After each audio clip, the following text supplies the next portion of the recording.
the hottest room. I complain about. I keep like.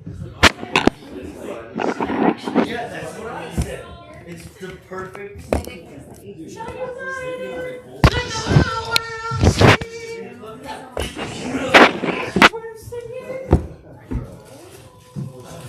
Hopefully you guys can hear me now. Yeah. We're really overpowered. I remember that.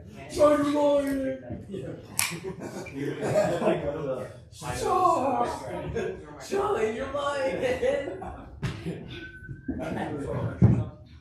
Yeah. Baby, lay on back and relax. Jordan said it first. I said it's your voice cracks. It's just a country song. Your voice practice just a country song? Yeah, this country songs Are better than other songs. You're right. Country songs are better than other sons. So country I- sucks. Country not Country does suck. If you listen to country, it's a bad song. Like, I agree though. You know what the best kind of music is? You're both about to get straight. Oh, I probably That would. was- I was saying my country sucks. 2008. What? I said the greatest kind of music is 2003 to 2008. Regular trash. Yeah. I don't. Not till you make these, Jason.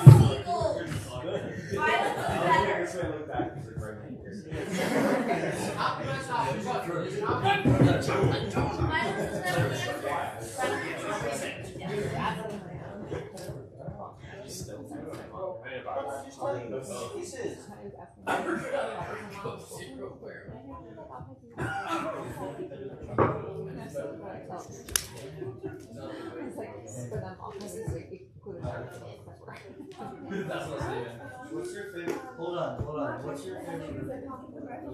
Oh wait, so the best. Blood American. What did you say? Amen. I'm blood American. Okay, so just as a thing, root beer. The best root beer is Barks. False. Root beer is nasty Wait, and I will never drink Are it you again. false teaching right now? Yeah. The best root beer is Barks. The worst root beer is A&W. Unless you want a root beer and a cream soda mixed together, then A&W does it because it's got vanilla flavor at the end. Mug is just all around the best. So. Root beer just sucks. Wait, here's the real question. Incorrect. Who's the best Spider-Man? The best Spider-Man is Tobey Maguire. None of them. Easily Tobey Maguire. Spider-Man Oh, No, it's Tobey Andrew Maguire's the Garfield. best. What? Andrew Garfield. Shut up. He's a dweeb. Andrew Garfield's a dweeb. Please come. I will show you my slideshow, okay? Please do. You can't Yeah, I had a debate with my buddy. He says Okay, so everybody. Hey! Listen out, guys. Hey! Okay, so we are in the middle of our series on evangelism and talking about some different topics around evangelism. Last time, if you remember, Miss Deanna talked about creation and how like some of the evidence for God creating the fact of like that something can't come from nothing, some things around that. Tonight I'm going to be talking about the historicity of Jesus. Raise your hand if you know what the word historicity means. I could guess. Perfect. Jake, we don't understand your. Go ahead and give me a guess, Owen. The historical accuracy. Okay. Yeah, it's like yeah. Hey, Janelle, do you want to add anything to that? It's how they evaluate historical accuracy, basically. So it's like, is this, if something is like more embarrassing to the person saying it, it's more likely to be true than if it's like, I was so awesome. So it's kind of like that way that they evaluate it to tell if it's real history or if it's embellished. Let's be really honest. Yeah, so kind of this idea, it's evaluating how true some kind of history is, right? Because we all know there's tons of history that's probably not the most reliable, right? If you looked at World War II and you tried to read the history books of the Nazis, you probably wouldn't get very reliable history about what was going on, right? There's a lot of people, and through all times, who do different things in history or writing history that aren't true. So we're going to look at some of the things to talk about. Is the story of Jesus true? But to start out with that, I want to start out with what Jesus said was the greatest commandment. So Jesus is doing a bunch of teachings, and some people called the Sadducees get kind of silenced by Jesus. And this is what it says. So, hearing that Jesus had silenced the Sadducees, the Pharisees, this other group of Jewish teachers, got together. One of them, an expert in the law, tested him with this question: "Teacher, which is the greatest commandment in the law?" Jesus replied, "Love the Lord your God with all your heart, with all your soul, with all your mind. This is the first and greatest commandment. The second is like it: love your neighbor as yourself. All the law and the prophets hang on these commandments." So, one thing, I think we have like a few different things going on. In culture today, I think a lot of times it's very easy or easier for us to love God with our heart, to love him with our emotions, and to connect with him. And that's, I think, true for a lot of people. That's the easiest way to connect. I think for other people, loving God with our actions is an easy way to connect. That's the easiest way. And right now, what we're talking about mostly is loving God with our mind, which a lot of people don't like doing because it sounds kind of like school, right? But loving God with our mind involves knowing as much as we can about him, not for knowledge's sake, but so that we can know God and be in relationship with him better, but also so that we can tell other people about him and be more sure of what we believe. Right? Because if there's one thing we know is that we don't want to have just a blind faith. So, I'm going to talk about a story with this kid named Ray. When I was a kid, I read a lot of books. I read tons of books. I have probably like 200 books like this. They're like the case for Creator, The Case for Faith, The Case for Christmas, A Skeptic's Search for God, Muslim to Christianity. 1,000 books in this vein that most people don't find very interesting, especially non-Christians, right? And I was actually just looking at this book this week, and I read this book. This was actually one of the first ones that I read. You can tell by how battered it is, when I was a freshman in high school. And I had this idea that I was going to tell my friend Ray about Christianity, okay? And Ray was a short little kid. He was kind of weird. He dressed up as people from Clockwork Orange, which is like one of the most despicable, terrible movies. That's just like, there's nothing good about it, for Halloween as a 9th grader. I wouldn't watch that movie now, just because it's that bad, okay? But so he's kind of like on the edge kind of kid, right? Wait, what's it called? No. Anyways. Anyways. I'll just rewatch it. Perfect, that works. I actually even I put my phone number in here. I put my old house phone number, and I gave him this book, and I was like, hey, just read all of these pages, 92 to 95, 113 to 116, 141 to 150, 156, 170, 173, 180 to 183, and all the way down. These are the pages I wanted to read and talk about with me. It's all about, how skeptics search for God. And I was really excited about this, and I told him about it, and I might have been a little bit of an oblivious high schooler, because his eyes must have glazed over at one point, because he just looked, he was like, I don't care. And then he walked away. Okay?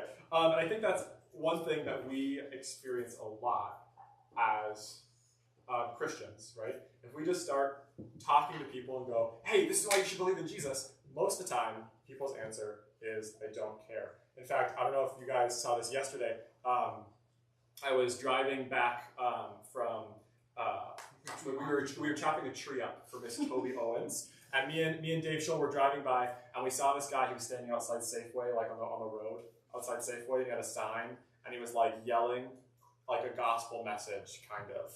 It was kind of like random. I like listened to him, and I was like, not a single person stopped or listened or paid any attention, right? And he was just there yelling. We were sitting at the light, and he was just yelling, right? But no one listens to that. Like if you're like walking through a city and someone's yelling on the street corner, no one, for the most part, goes and listens to them, right?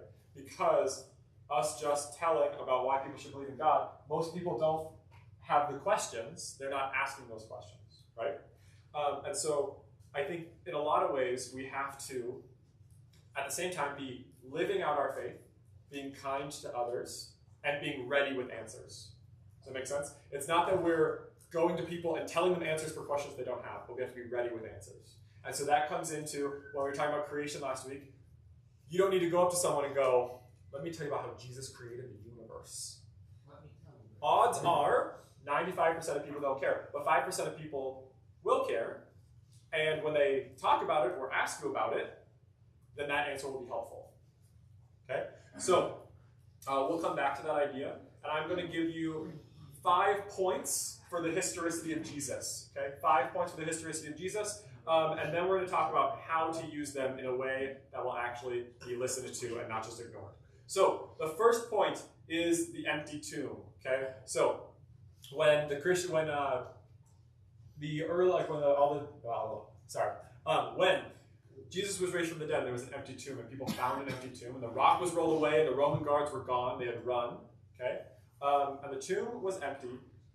If Jesus hadn't have been actually out of the tomb, then they would have shown us his body, right? You have the Sadducees and the Romans going, oh, his body was stolen. It's because they don't have it. They don't have access to it, right? Something happened to the body, okay? That shows that something had to have happened. Whether that looks like a group of 11 fishermen going and stealing a body from a group of Roman soldiers and rolling a giant stone away, or something else, what we know is that there is no body in the tomb. Okay? And that's a big deal because it shows that something happened. Right? Jesus died, and then his body disappeared. Okay? The second point that's important is that, does anybody know who the first people to find the empty tomb were? Mary and Mary, yes, because they had so many different names apparently at that time. So I'm gonna read this right now. So it's Mark 16, 1 through 8. When the Sabbath was over, Mary Magdalene, Mary the mother of James, and Salome brought spices so they might go to anoint Jesus' body. Very early on the first day of the week, just after sunrise, they were on their way to the tomb, and they asked each other, who will roll away the stone from the entrance of the tomb? Basically, the stone's too big. Hopefully someone will roll it away for us so that we can actually get in there and anoint his body. But when they looked up, they saw that the stone, which was very large, had been rolled away. As they entered the tomb, they saw a young man dressed in a white robe sitting on the right side, and they were alarmed. Don't be alarmed, he said. You are looking for Jesus the Nazarene, who was crucified. He has risen. He is not here. See the place where they laid him. But go tell his disciples and Peter. He is going ahead of you into Galilee. There you will see him just as he told you. Trembling and bewildered, the women went out and fled from the tomb. And they said nothing to anyone because they were afraid. So, 2 things are going on here. All right, what you got, gentlemen? Which gospel was that? That's Mark. Mark 16, 1 through 8. So, 2 things are going on there. Okay. First of all, the people who find the tomb are women. And that doesn't actually seem that surprising to us today, I'm going to guess, right? You were like, oh, cool, these women found Jesus. Now, at the time, women's testimony, they were considered so emotional that they weren't even allowed to testify in court. It was like, their testimony is not good enough to go in court. Even if like 100 women saw something happen, it was inadmissible. Okay? Now, is that dumb? Yes. But if they were making it up, if the story was being made up, there's no way that anyone would have made up that women were the first people to see it. Does that make sense? You would be like saying, it would be like today thinking, well, who do you think like the most unreliable people are today in America? Felons. Felons, right? Who else? Who's unreliable? Children. Children. Wikipedia. Owen Hewlett. Right? So this would be kind of like the equivalent of like, if like 3 5-year-olds found Jesus' body not in the tomb. Okay? Everyone's gonna be like, yeah, sure. That's great. You know? No one, that's not someone who would want to, who an average person would believe at the time. Okay? I might believe a 5-year-old. I wouldn't believe a 3-year-old, but I might believe. Okay. So, guys, focus. So, with that, the other thing that goes on is, like Janelle actually said about the historicity, right? Stories are considered more likely to be true if they say things that aren't great about the people who are writing them or who are in the story, right? The women, they don't go tell anyone, they're afraid and they run away.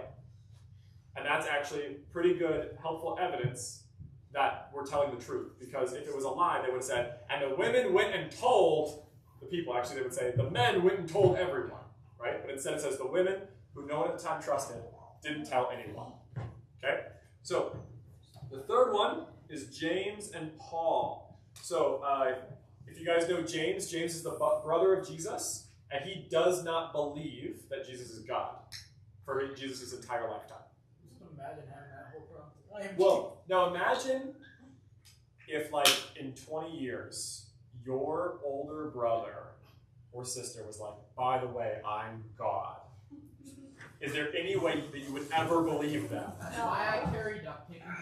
There you go, right? And there's actually even a point in the Gospels where his brothers see him preaching things, and they chase after him to tie him up because they think he's crazy. Okay?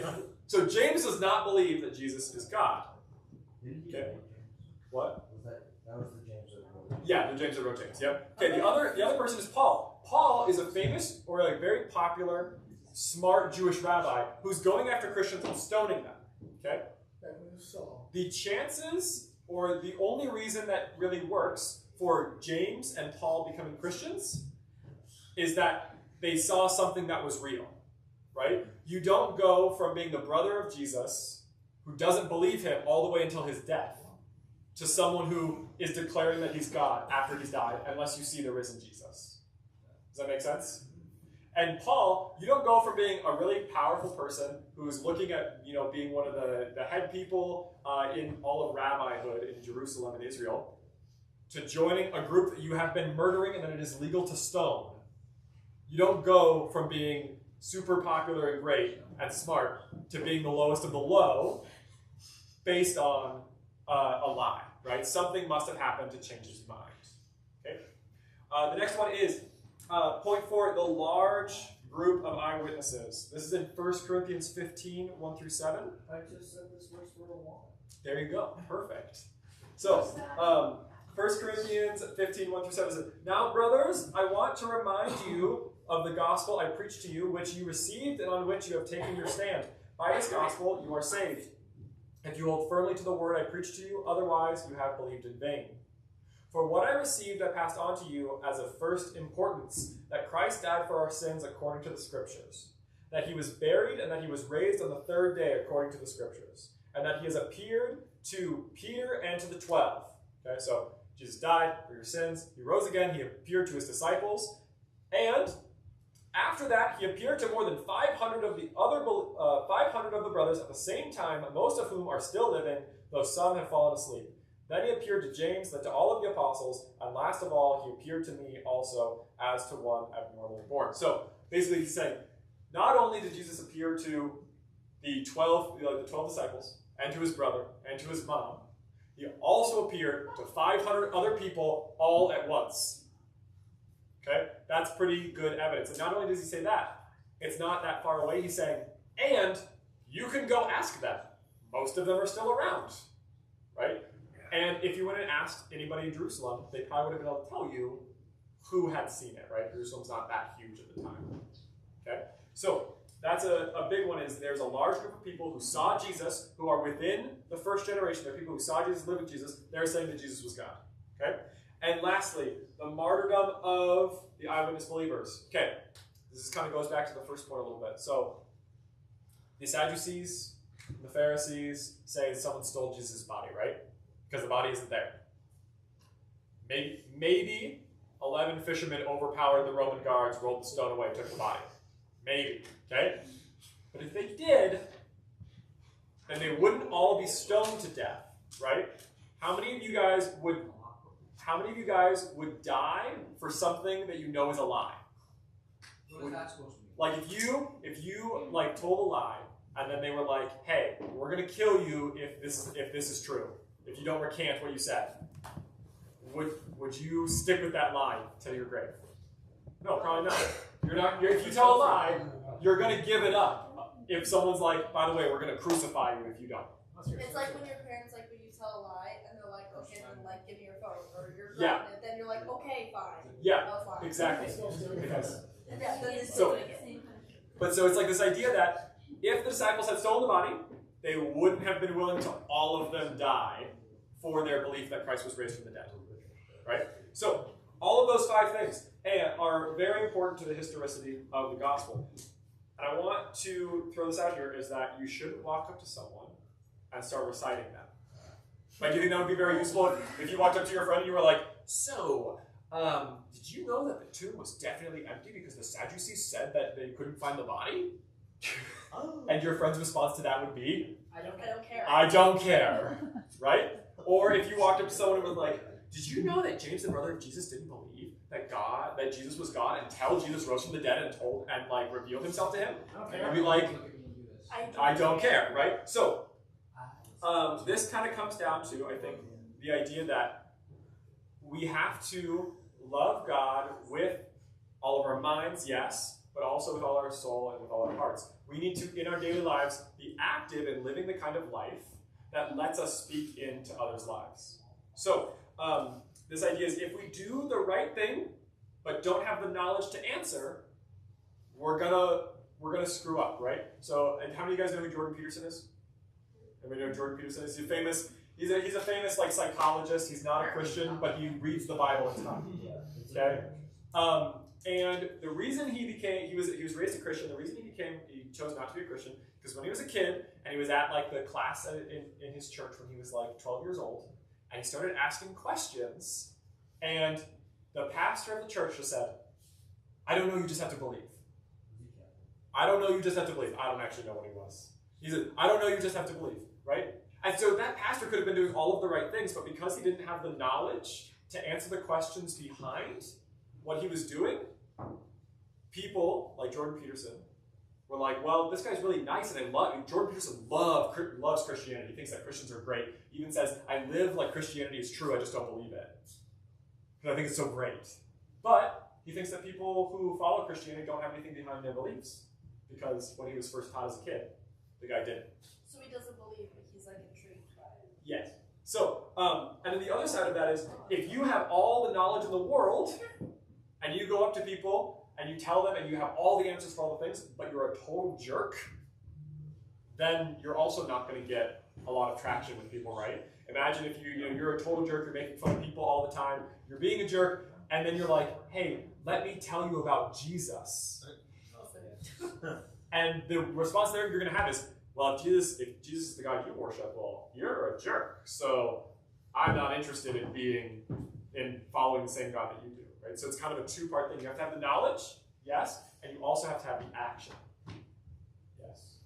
I have this one friend that kind of treats it like a competition. Like, I believe in God, and so she's like, she says this, she says it in a joking way, but as many times as she says it, I don't know if she's joking anymore.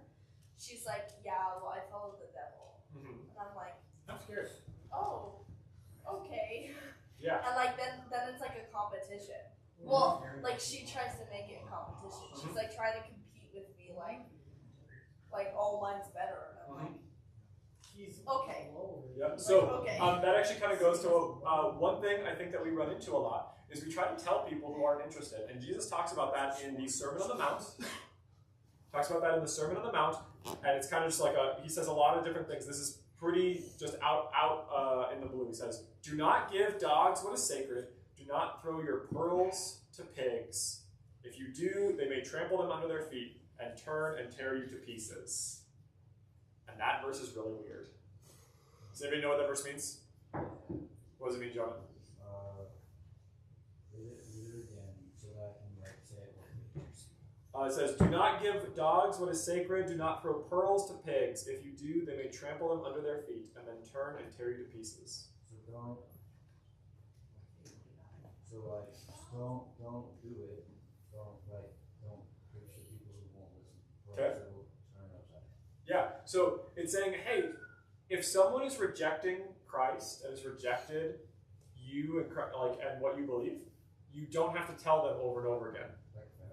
Yeah, God will soften their hearts, and they can come to you, and you can give them answers. And if you remain in a good spot, if you remain a kind person, a good person, that can give you openings to talk to them about it.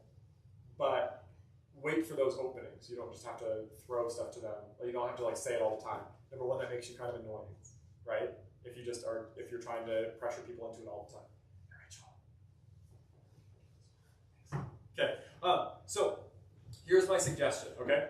So if you want to witness to someone, if you want your friends to believe, which I think is a great thing, and actually if we go back to the love your Lord your God part, right? It says, Jesus says the second is like it, or the second greatest commandment is like it, love your neighbor as yourself.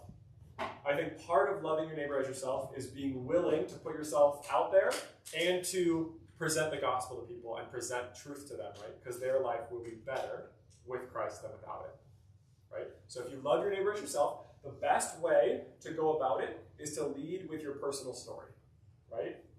I think that looks like sharing your life with people and also sharing your faith with people of why I believe, right? If I told you like why I believe, I would say, I actually became a Christian because I was in despair as a little 12-year-old whose sister was going through multiple brain surgeries and thought she was going to die. And I found comfort in Christ, right? And that's why I started believing. And now I can't imagine my life without Christ because I don't know how I would do the things that I do, that I don't know how I would deal with hardship. And being able to tell your personal story of why you believe, and then building up that knowledge in the background so that when they have questions and they ask, you can answer them, right? Being prepared for sometimes when you tell people your personal story, they'll say, hey, well, what about evolution? What about how did God create the universe? You'd be like, oh, well, let me tell you. And if they ask, well, did Jesus really live? You'd be like, well, let me talk about the history of the city of Jesus and why we know that the people from that time who wrote the Gospels weren't lying and why we can trust what they wrote, right? And if they ask, well, why should I believe in a God that allows bad things to happen? You have an answer for that, right? Does that make sense? You're like kind of storing up answers so that when they ask you the one or two things that actually matter to them, you can have an answer for them. Yeah, Connor? Also, another thing, there is physical proof that Jesus is real, which is what a lot of people that I find like atheists or probably just roll back in my face is like when I'm telling them about Jesus, they're like, I know. Oh, no, I know. It's proven that he's real. Like, he means nothing. And I'm like, well, Yeah, and that's another one of those questions, right? Like historical proof that a man named Jesus was alive. Yeah. Yeah. So there is like being able to answer that question too of like why it matters. That's another question that you should look at and be able to say, hey, like if someone says, why does it matter? I believe in Jesus, but why does it matter? You should prepare yourself with an answer for that, right? So with that, to love our neighbors as ourselves, I think, doesn't look like shaking a Bible at their face and going, this is what the Bible says, or this is why you should agree with me or believe what I believe. But what it does look like is living alongside of them and having an answer prepared for everything. And that looks, the way you do that is by loving God with your mind to prepare those answers. So, all this to lead into Alpha, which we're starting on the 17th. We have a training on the 10th. If you remember those things, training on the 10th. We're starting on the 17th. That's a good way to be able to invite people and to be able to witness to people and share your faith with people, but to kind of like in some ways ask their permission. You're like, hey, do you want to come with me to this thing where we can together talk about big questions? Right? That's a way to lead into that. That will be helpful. What we are doing is for this time, Alpha is open only to people going into 8th grade through high school. Okay, that's just because that's what Ms. Kat Bowler kind of wants to reach, and that's who we're going to be focusing on and what she's going to be focusing on. In the future, we can talk about other things for younger people. But yeah, so if you're going into 8th grade or going onwards, inviting people to Alpha could be a good way. Yes. What does the training involve? And do you have to go if you're going to bring somebody? You should go if you are going to bring someone. Also, if you're not bringing anybody, can you still go? You can still go, and you should go to the training either way. What's the training? The training is going to be about how Alpha works because it doesn't work like a normal Bible study. If that makes You sense. don't want- like no Bible. Yeah. no I think training. part of it is they don't want people who come, like let's say you invite your friend who doesn't believe in God. They don't want them to be like surrounded by a bunch of people who are like, well, you should believe because of this and this and this and that, and then they feel like attacked. So it's a training to teach you how to like respectfully listen to other people's points of view and not like overwhelm them with, like let them hear the truth about Christianity, but not like attack them with it. So it's kind of like to try to help everyone who comes who's not a Christian feel really respected and able to share their point of view. Because if you're in an environment, like we've all done this, it's like peer pressure, right? Yeah. Where you're in an environment and everyone wants you to think whatever, then you're more likely to not say what you really think. And so we really want the Alpha class to be really open so people can tell you the truth about where they're really at and they can like explore openly instead of pretending that they believe, or they'll just never come back. Like they'll go 1 week and never come back. So it's kind of a training to teach you what the point of it is and like how to interact in a way that's not going to help. It's going to help people not feel judged if they're not on the same page. What days are those? Because I know. So they're all Friday. They're all Fridays. So we're doing 3:30 is the training for this Friday. And how long is the training? The training should only be an hour max. And then. Wait, so it's every week? From then it'll be every Friday except for July 8th, which is on the Okay. card. And what time after this week? It'll be 7 o'clock each Friday night. Okay, so. Alpha or the training? Alpha. The training is at 3:30 this Friday. Okay. I'll send a text about it to all the Okay, so parents there's- as well. Okay. Okay. So if you would like one, pick one of these up on your way to small groups. I'm going to pray and then we're going to go to small groups. Okay. Lord, everyone, bow your eyes and close your hands. Lord, thank you for this day. Please help us to be ready with answers and ready with ideas when people come to us with them. Lord, please soften the hearts of those around us, soften our own hearts to those around us. Lord, help us to live lives that are admirable and that let us speak into others' lives. Help us not only to understand this information for ourselves, but to be able to present it in helpful ways to others. In Jesus' name, amen. Okay, guys, so middle schoolers stay up here. High school girls go with Janelle. High school boys go with Ben. Oh, yeah. No. I put them in there. Oh, okay. Oh, yes, pause. If you are going to camp, come see me really quick. Hey. Camp, see Teresa. Bring this back when you come on the day of. Oh, we already made Yes, they redid the form. Oh, So we need, yes, they redid it. so is this you? That is, yes, but your brother was just who I got from Piano. I don't know if you got the one. Those were the old ones. Is that? Those were the old ones. No, so. So the old ones are still good. The one that Jody, you're on camp, get one of the new hires. this one's They're- about they're like new. 10 we get Tylenol It's and because a they headache. forgot to And put you get, information you on know, there. Benadryl and stuff like Yeah, that. like the fact that they should be able to give you benefits. What? So this is the new yeah, benefit. Just bring this back. I mean, on the she did wait, stuff on you that. see? You're my parents. You should bring that home to your mom. Here. All right, so you guys all get camp forms. If your parents are like, hey, I already filled this out, be like, hey, yes, I know, the camp screwed up, and they sent Jake this new form that has extra things. Yes. Maybe they're just gonna turn camp into like. Yes. Nice. Oh. Now you want this test? Yay! You don't have to. You're so but- welcome. Yay!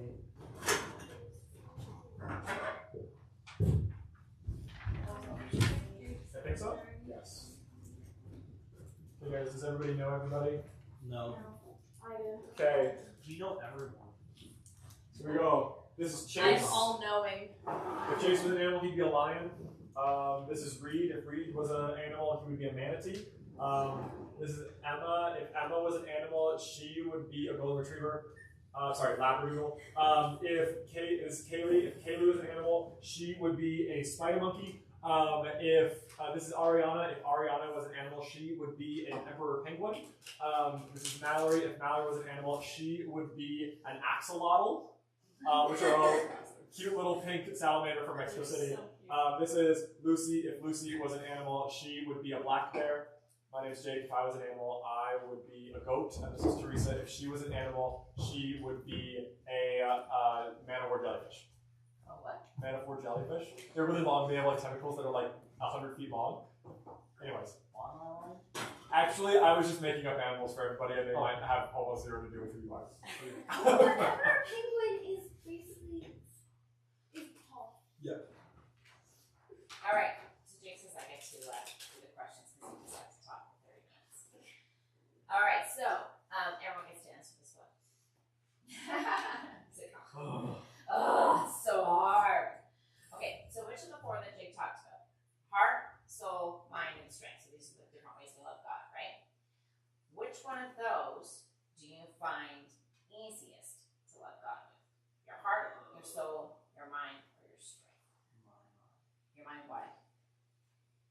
it's easier to like think about it Okay. than actually feel it. Okay. So like intellectually, you can know it to be true, but Yeah. sometimes it's a feel. Okay. My heart, Your heart. Okay, why do you say your heart? because I just find it easier to like believe and love Jesus. Okay. You feel a connection. Mm-hmm. Your emotion. Okay. Mine, because it's easier to talk to. Okay. My heart, because it's easier to follow him than I love his verses in the Bible. Okay.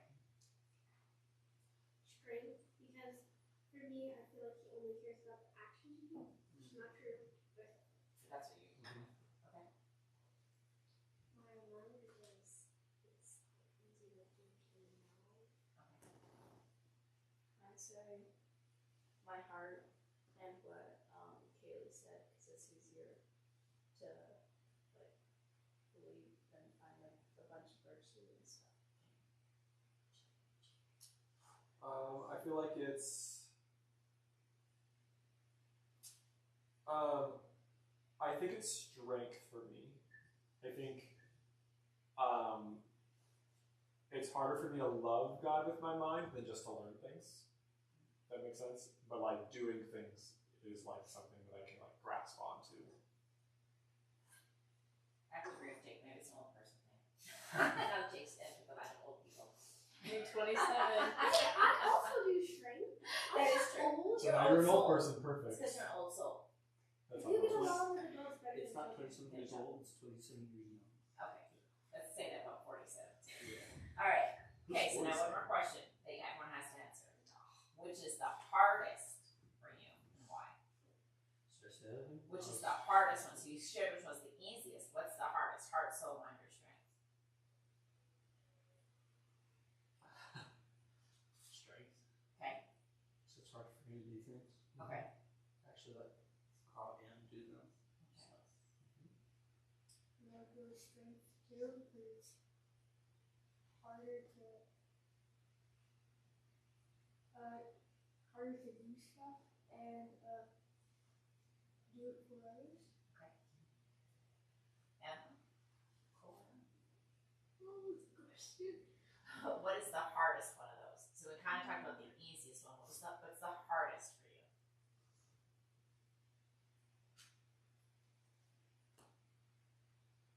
Heart, soul, mind, or strength?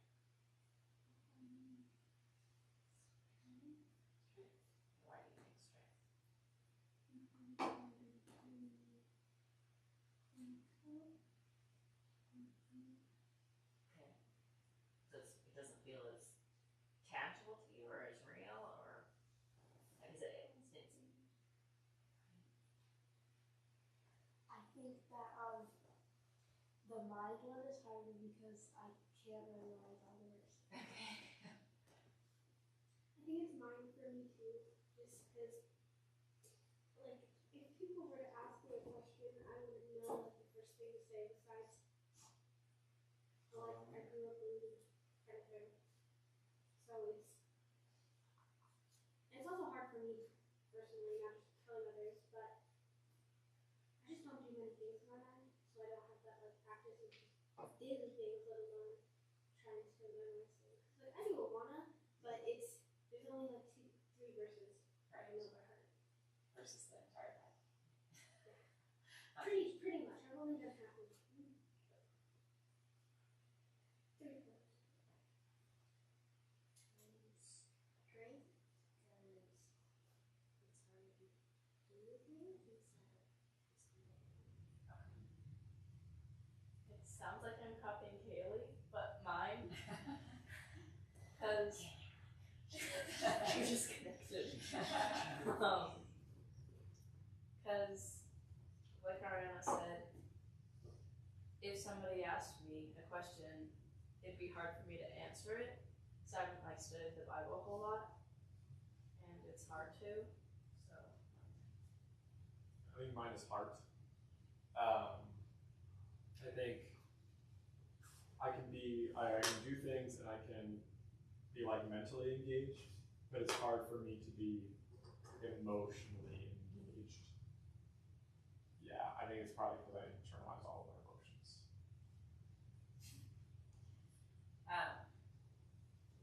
This is hard because I see parts of different ones that are hard, but I guess overall I'd say mine, simply because I don't feel like my strength is in reading the Bible and digging. I like discussing and I like learning that way, but I think ultimately I feel a little bit insecure about my knowledge sometimes. If that makes sense. All right, so how many of you have had any success in telling others about Jesus? Yeah, tell us about it. We have a neighbor who was an atheist, and then we kept taking him to this church, and he got baptized here. Yeah, it's awesome. Owen, right? Yeah, that's super cool. Anyone else have an experience? Maybe they became a Christian or didn't necessarily, but you felt like you had some good conversations. How many of you have been able to talk with somebody in a way that you felt like that went well? They all get offended and then text their girlfriend or boyfriend that I offended them. Okay, so just go around offending everyone. Rapid fire, so that's for you. And now I'm like very careful with what I say. I don't want someone to be like, well, this offended me, and even though it couldn't maybe not offended someone else, it did. So what do you think you would need to be more successful? Mind and memorizing things so that I can kind of, oh, this is what it says, so now I can have done that. But maybe in a more modern way, Okay. like because I feel yourself. So having some more knowledge base so that you can connect with whatever their specific question or need is. Yeah, because like besides me doing like a lot, I've only ever read the first 5 chapters of Genesis. Okay. First one. Not 5. I've read up to verse 5. Okay. Our is like, as far as I've read, everything is awesome. It's like, he creates the earth, he creates some light. This is great. Like, he's rocking it. Nothing has gone wrong. There's no people yet. Like, Yeah, the people have to show up to screw it up. Yeah. There you go. Okay, so Ariel says, so those of you that haven't had success in telling somebody about Christ, what do you think you need in your life personally to kind of grow you in that area? What would push you or cause you to know the Bible more. Okay, so more knowledge, like you feel like you need. Okay, knowledge about the Bible or knowledge about how to talk about Christ or both? Knowledge about the Bible. Knowledge about the Bible. Okay. To have more knowledge about the Bible and then also be more confident in having those conversations. Okay. Because I feel like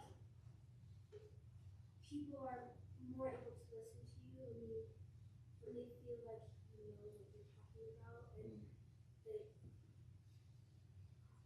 When you're presenting in a way that shows that you believe it yourself. Yeah. That you understand it. Kaylee, you were nodding your head. Is that kind of how you think too? The confidence to. Okay. Anyone else have any other thoughts on what would be helpful just for them to success in that area? They might need.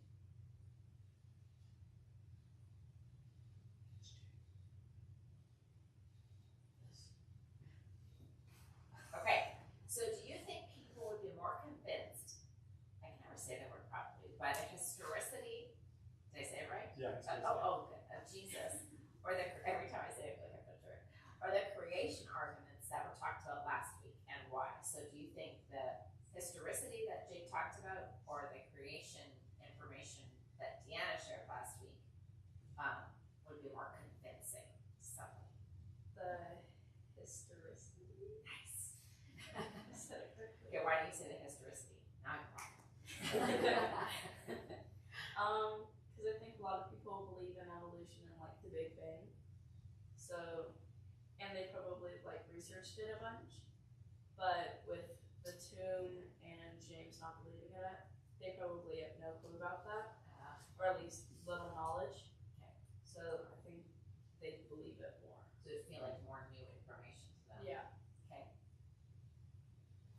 missed the MS lesson from last week, and the reason why I say that is because it kind of ties into science. Okay. And what more people tend to look towards during an argument like that is science-related things. Okay. So if you can connect that to science, it's kind of like So for people that really feel like they need that hard evidence kind of Yeah. feeling, science feels a little bit more valid or something. Yeah. Okay.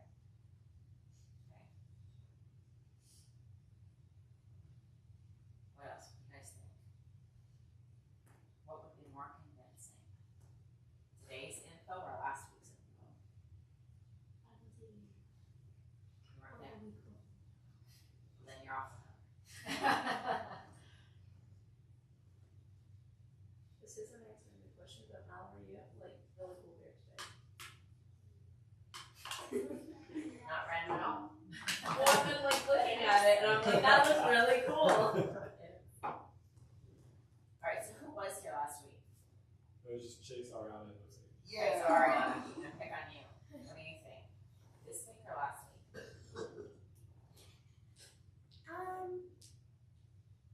Probably this week because I've had last week's conversation a couple times. Okay. So this week was the new knowledge that I'm taking a 5. Alright, so Jake talked about those 5 different points. You guys remember what they are? Name one. Straight. Oh, No. sorry, the 5 points that, or arguments for the validity of the historicity of Jesus. It is. So what were those 5 things that show historically that Jesus is real? And who says he's Lucy? James didn't believe. Alright, so the conversion of James and Paul. Yes. Jesus is white. Right, so the empty tomb. He appeared to a lot of people. Yes, large group of eyewitnesses. So women. Right, women were the first eyewitnesses, and one more. How the Roman soldiers died for. the apostles. Oh, Yeah, The apostles died. right, so the martyrdom of the apostles. You guys know what martyrdom means? What that means? That's a Christian thing. Someone who's killed or tortured or whatever for their beliefs. So if you're martyred for something, and we often refer to that, it's a kind of a Christian word we often use for the people who have died for their faith, right? So the martyrdom of the apostles basically means that they were killed, imprisoned, all these different things for their belief in Jesus being the Son of God. Okay, so which of those 5 points did you personally find most interesting? Yes. That he appeared to a lot of people. Okay, that there was like a lot of eyewitnesses that kind of corroborate the evidence. Okay. The brother, I've never heard that before. Okay, so James, the fact that he was like, dude. Okay. The women, because I've also never heard that before. Okay. And how people then thought that they were overdramatic. Yes. But that's still kind of true. Not all of us. But yeah, Just mostly James. No, but in that time in history, women were just not considered reliable for that type of thing, right? And women's place in society, we speak a lot of inequality and stuff today. Well, we don't, we have a lot more equality than there was back in that day, right? Which also makes me wonder, how they decide that. Like there had to be people who were overdramatic before for them to decide that, right? It would just pop in their mind, right? Well, I think probably over time, because there was, I think fairly early on, you know what patriarchal means. So there was I've heard it. the society was kind of man-driven or man-governed by males. So I think historically for a long time, women were seen, and I don't know why this happened. I mean, we know why, because of sin, right? God created man and woman, he created them equal, but over time sin corrupts and all that kind of stuff, right? So then women became inferior to men, maybe because of physical strength or abilities, or for any number of reasons that could have happened over history. And men became the more dominant force in society, and women, at times, even in certain places, were looked at as property, right? And even culturally, women were given by their fathers to be married with or without their consent at times and things like that. So women were just looked at as not as sound body as men were. And so culturally and throughout history, that kind of just transferred. I don't think it was like, someone decided that. It was just kind of a cultural norm.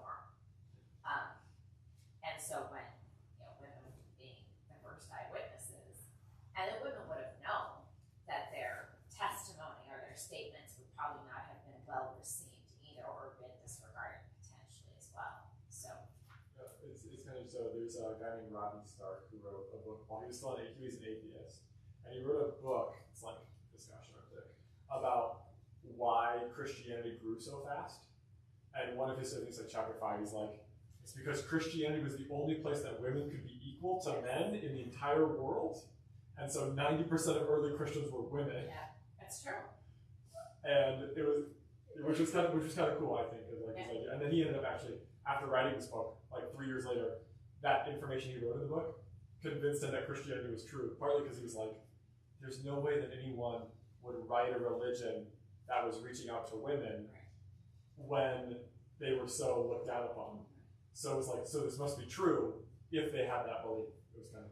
And obviously, Jesus is like, he didn't walk around with those same stereotypes or whatever about women, right? He viewed women as equal, and he treated women in ways that were very against the culture and the time. When he talked to the Samaritan woman, all these different women that he interacted with, Mary and Martha, and all these types of things were very not normative for men to do.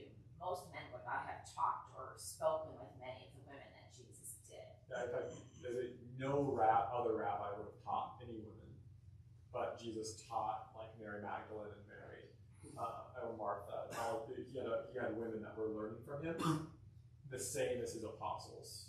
Wasn't that like one of his things from the beginning, that men and women were equal? Yes. Mhm. And it's and people like take how Adam's cage was used to make Eve.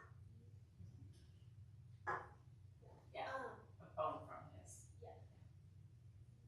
Yeah. Yes. So I think God's intent in creation of men and women was for equality, not inequality, right? And equality doesn't mean sameness, right? We're obviously different in many ways, but equal in his eyes and value and worth and all that kind of thing, right?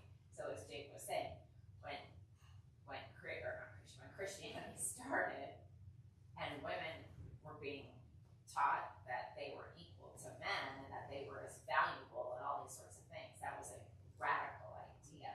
And Jesus taught to take care of the widows and to take care of all these things. And so women were elevated, sounds weird, but they were kind of elevated to at least this equal status with men. And so it was a very, women didn't find it maybe as hard to embrace early Christianity as maybe some men did. So, Kaylee, what do you think? Which of those 5 points, the attitude of the women as the first eyewitnesses, the conversion of Paul and James, a large group of witnesses, or a martyrdom that a bunch of people died for the faith? Which of those do you think was the most interesting to you?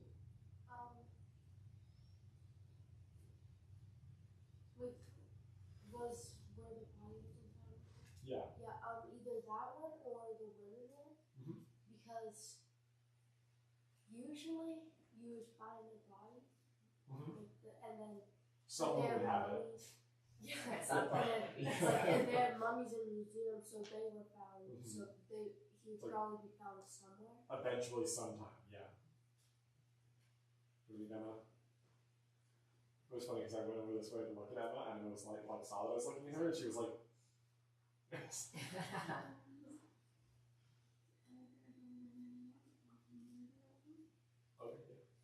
So which one? the martyrdom. Oh, Mark.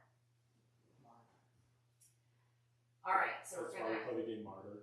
That's why I was questioning earlier. All right, so we're getting close to the end of time here, so I want you guys to take a few minutes and think about how you would share your personal story. So Jake talked about the fact that coming in with this evidence and giving people all the facts is not necessarily the way to engage them in a conversation about Jesus, right? Sometimes people come and us direct questions, but a lot of times it's our personal story that's going to reach them so that they will start asking some of the other questions.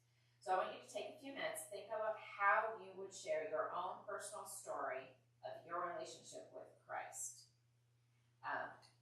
And then we'll see if a couple of you would be willing to at least, you don't need to go into gruesome detail, but share a little bit about what you would tell somebody if you were sitting down with somebody. So take a couple minutes, think, and then I'm going to start picking on a couple of people, especially that are a little bit like 8th graders. I'm not an 8th grader. Sorry, being targeted. That are heading up to high school soon. Him. I'm going to Target him. No, I'm going to the. I've answered a lot of the I'm going to questions. the So you should stop talking and thinking. You should start Yeah, you thinking. should start thinking. We've answered most of the questions. Can you read the first half? Yep. So, how would you share your personal story about your relationship with Christ with someone else? You take a minute to think. It's gonna take a minute. Can you like condense it down so we're not feeling like I'm making Exactly. Give us just a couple bullet points. You don't need to even share. Your 30-second to a minute version. Okay. What they call is your elevator pitch. If you're in an elevator and you're riding 2 or 3 floors up with somebody, what would you say? This is why I do my airplane pitch, because I start. We're going to elevator today.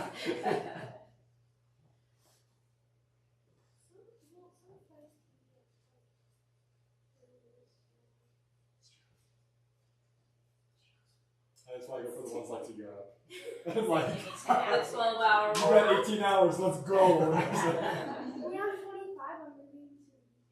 Nice. I live in Berkeley. When I'm 25, When I'm I'm 20 gonna be sleeping. when I'm 25, I'm moving to Colorado. Who's that? All right, Lucy. Share with us a couple. You don't have to share your whole Oh, that's story, Riley. but share for me a couple of things that you would want to include in talking to somebody about your personal story.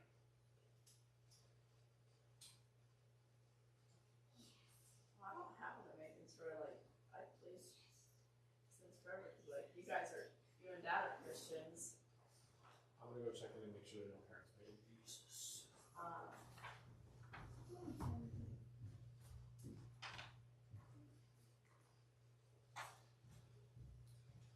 So that's some people, some of us that are raised in church, we go, oh my gosh, my story's so dull. Like I've just always believed, and that doesn't have to be a dull story, right? You can talk about how you actually grew to know Jesus, or what were some of the things that started to, as you got older, it moved from just I believe because my mom and dad take me to church to I believe because I started learning about who Jesus was and how he really was real, and there's this evidence to prove it, and that's how you can even start talking about some of that stuff, right? But yeah, it doesn't, just because you don't have like, I was thrown out on drugs on the streets of downtown Denver and God, you know, Well, that's for pretty too, but it doesn't mean that it's a less intriguing story necessarily.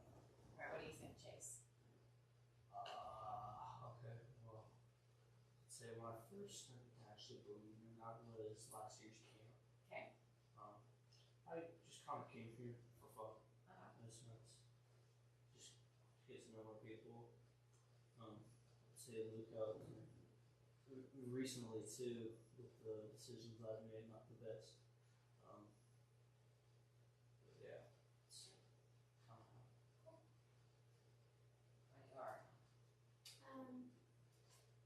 If I were to put into like 5 words, complicated, comfortable, struggling, a struggle, and then there's another word, it was dancing. I am smart.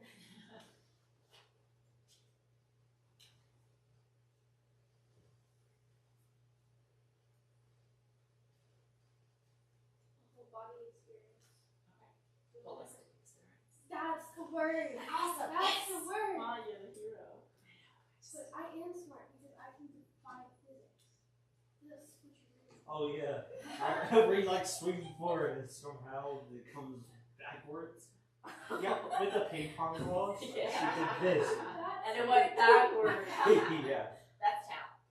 All right, we're a little bit over time, so I'm going to close this up with prayer. And we'll